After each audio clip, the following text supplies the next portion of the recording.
Moving on. So this is chapter 4, the correlation and regression line. So the question is, the company is introducing a jobs evaluation scheme. Point X will be awarded and pay Y will be recorded. I would like you to read this. Pause the video for a minute and read this question, and we do the answers with me. All right, so pay Y is 4.5 times X, the points awarded, take away 47. Part A, describe the correlation. So correlation is X and Y both going, as X increases, does Y go up? And it's the rate at which the pay changes, and that is the gradient. So gradient is positive, so the answer is positive correlation. Okay, I mean, you don't need to give reason because it's 1 mark only, but if you want to, gradient is positive. Give an interpretation of the gradient. This is a good one. This is a very popular question. Okay, gradient is actually the rate at which Y increases for a unit. You means one change in X. In this question, as X increases by 1, that means with 1 extra point, the Y increases by £4.50. Okay, and that is the interpretation of gradient. For every more point, you get 4.50 pay rise. Part C is a clever one. Why this model cannot be used for all the jobs in the company. So you can see clearly there's a takeaway 47. That means if this number, this portion is less than 47, then somebody will be expected to get a negative pay. For example, as X equals 10 for lowly ranked jobs, which do not have responsibility, we do not have many qualifications and skills. If the points are lower, that means the pay would be, in that case, will be negative 45 minus 47, negative 2.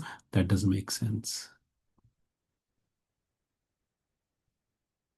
Okay, so this 10 I just take by chance you can have done any point less than 10 probably, because 11 probably will give you positive pay. So that's why this is not suitable for all the positions in the company. The positions which are expected to get lesser points, they will get negative pay, which doesn't make sense.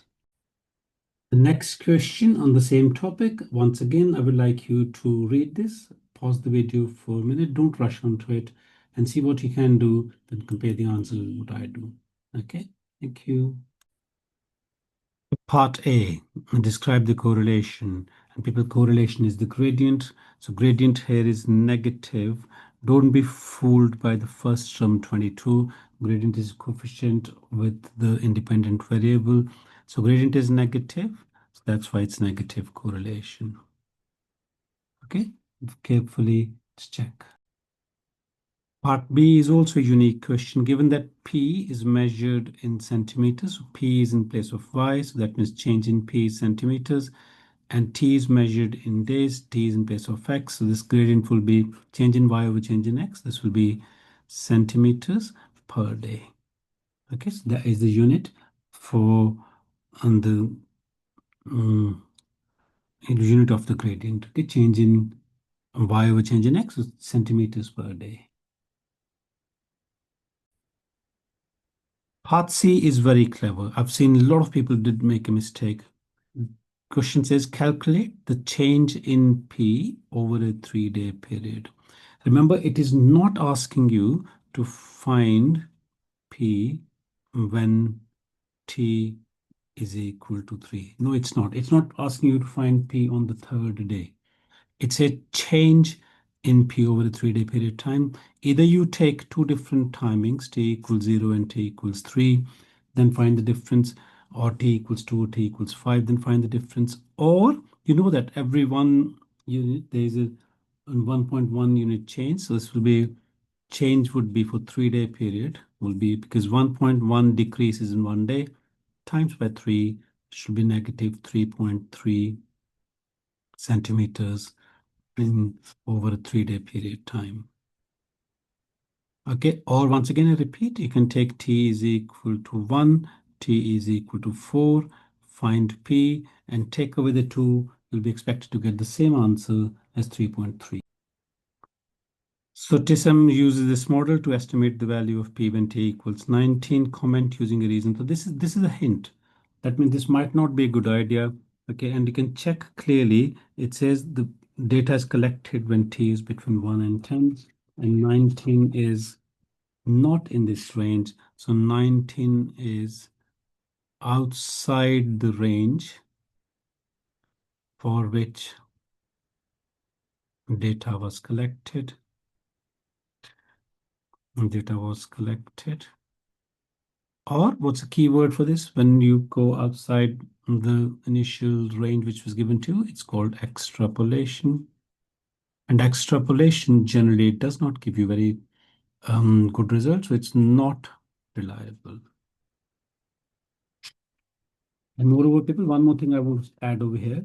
If they ever ask you to use this, they give the value of p and ask you to find the value of t, that will be you going from a dependent variable to an independent variable. Even that is not allowed, and that data will also be not very reliable if this happens in any question.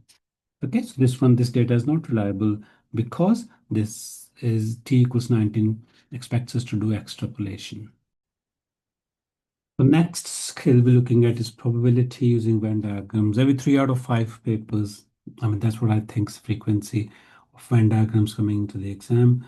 The independence of events, this is probably, I'll say, only 4 out of 5 papers, independence of events come in at some stage, mutually exclusive. Okay, so once again, have a look at the question and we will work on it together. Guys, the first one, write down 2 of these events which are mutually exclusive. Mutually exclusive events in a Venn diagram should not have any intersection, any common portions. So I can say B and W. Okay, so B and W, B and W, or we can have T and W as well. And people reason is the same, what I've just said. They do not share any, no common portion shared in Venn diagram. Okay, so that would be the reason for this mutually exclusive. Part B, the most popular, I said at least 4 out of 5 is the frequency for this topic. This skill, determine whether or not B and T are independent events. And people, you need to memorize this. The condition for independence is they asked me to work out B and T, right? Yeah, B and T. So for B and T to be independent, I want everyone to learn this very carefully, rather memorize this. The probability of B intersection T should be equal to probability of B times probability of T. If this happens, they will be independent. If this does not, they will not be independent. Let's see if it does. So let's find the probability looking at the Venn diagram. Well, let's looking at this. Can you check intersection T is 5. So 5 out of total 25. Probability of B is 4 plus 5, so 4 plus 5 over 25. Probability of T is 5 plus 3 over 25. We're going to see if this equation holds true. If it doesn't, then they're not independent. If it does, they are independent. Let's check. So as you see, as we do the calculation, we go forward and these two are not equal. That means my decision is they are not independent. The two sets we were looking for, B and T, are not independent. Once again, learn this very carefully. Very, very important skill. Last part is fairly simple. One person chosen at random. Find the probability that the person walks to work. So walks is 7. This will be 7 out of 25. And the person travels to work by bicycle and train. So there are how many? There are 5. This will be 5 out of 25, which can obviously be simplified as 1/5. So that is your probability question. One of them is done. Right, another question, practicing same skill. What's difference in this time? In the previous one, I was asked to prove and show if these events are independent or not. I have been given that these events are independent, so I have to use that knowledge of independence formula and mutually exclusive to work out the values of x, y, and z. So once again, pause the video, see if you can do this, and we do the answers together. Guys, the first statement, events B and C are mutually exclusive. What does that mean? There should not be anything common between B and C. This portion is already 0. That means this portion should also be 0, people. So that gives me the first value, x is equal to 0. That should give me the first independent mark, which is the straight one, the easy one to get. So second statement, it says events A and C are independent. So I have to write the formula, and that condition should work in here. And then we will use that condition to use algebra and use algebra to work out the remaining variables. Okay, so probability of A intersection C, which is Z plus 0, that is just Z, is equal to probability of A, which is 0.1 plus Y plus Z. So I'll write this in bracket, 0.1 plus Y plus Z, and times by probability of B, which is 0.30 plus Y. And there's an X there, but we already worked out that X is 0. This is 0.3 plus Y. Okay, so we got one of this equation, and we need to work out another one because there's two letters in here, and we'll see if I can find the other equation. Before we move on to the second one, I've made a mistake here. I wrote B instead of C. So this equation will be again written as 0.1 plus Y plus Z times the probability of C, that's 0.39, and plus Z.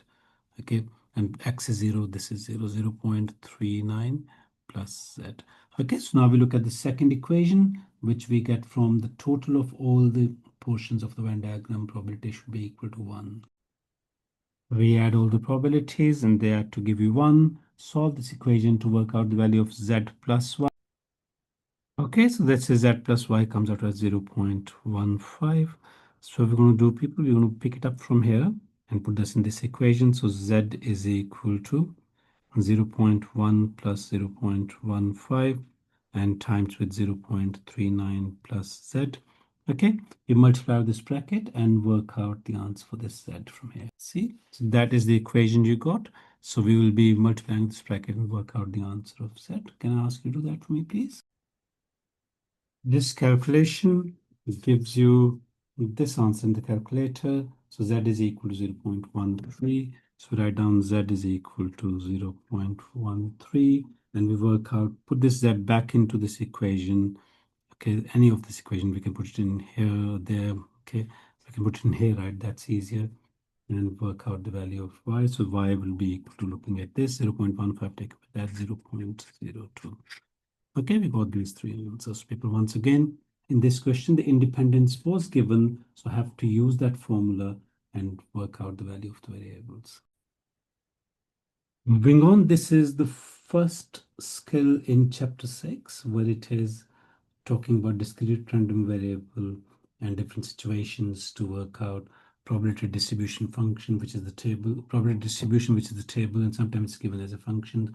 So once again, people, same thing, have a look, pause the video, and try and read the question. We work on it together.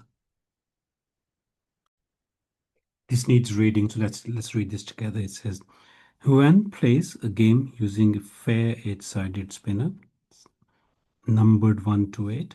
Huan spins the spinner until the game stops. Okay, and the game stops according to the following rules. On the first spin, if the spinner lands on a square number, that means between 1 and 8, we can have 1 and 4, 1 or 4. If spinner lands on this, the game stops. On the second spin, if the spinner lands on even number, that means after, it's not landed on 1 and 4, if it's an even number, then the game stops. On the third spin, if the spinner lands on a prime number, that means it didn't stop at the first, didn't stop at the second, so it lands a prime number, the game stops. And if the game is still going on after 3 spins, one final spin is taken and the game stops. Okay, that means definitely after 4 spins, the game stops. Okay, the question says random variable S represents the number of times spinner is spun. So spinner can be spun once because the game will stop after once. If you get a square number, spinner will be stopped after 2. If we do not stop at the first, then in the second spin, if we get even number, and third and the fourth, and we need to show that the probability that S equals 2 is 1/8. Okay, clever question, good question. Let's read it one more time. All right, so this is situation. First spinner does not stop. That's why it moved on to second. That means we did not get the prime number, square number. That means we got 6 out of 8, remaining 6. Probability of picking a non-square number is 6 out of 8. Times spinners, it has stopped. That means we have landed on an even number, so 1 to 8. There are 4 evens, so it is 4 out of 8. Okay, multiply them together because this is an and. Both of them needs to happen together and find the answer. So it is 3/8, which we asked to show. So we got that right. Okay. Next part, it says complete the probability distribution table. That means we need to figure out what's the probability of spinner stops at the first, or the third, and the fourth. And we know the conditions. Let's work that out. All right, people, this is given to me as 3/8. Spinner stops after the first attempt if there's a square number, which are 2 chances out of 8. Okay, and then what happens? If it goes up to third spin, what does that mean? That there is no square number in the first spin. That means 6/8. And there is no even number in the first and second spin. That means there's odd. Odd is also 4/8. Okay, and then in the third spin, if it stops, there's prime numbers, and prime numbers are also 2, 3, 5, and 7. That's also 4/8. People, that works out to, this is 1/2, 3, 1/2, so this is 3/16. Okay, so this is the probability that S can take a value of 3. That means spinner has to stop after 3. And for the last one, because we have got the first 3, we're going to add these 3 together, take away from 1 because game stops after 4. So this is 3/16, that's 6/16. This is 4/16, that makes it 4/13. So it's 3/16 again is the probability of this guy. This is the probability distribution of that random variable S. Next part, I have to work out the probability X is bigger than 1.6. That means it has to be 2.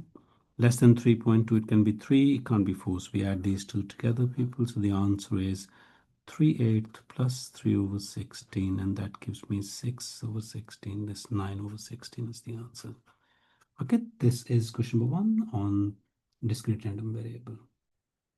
Second question on the same scale, guys. So do the usual, just pause, have a look, read, and see what you can do from here. All right, then. So number of times she selects an A could be a 0, could be 1, and could be 2, or could be all 3. No, all 3 can't be because there are only 2 A's there.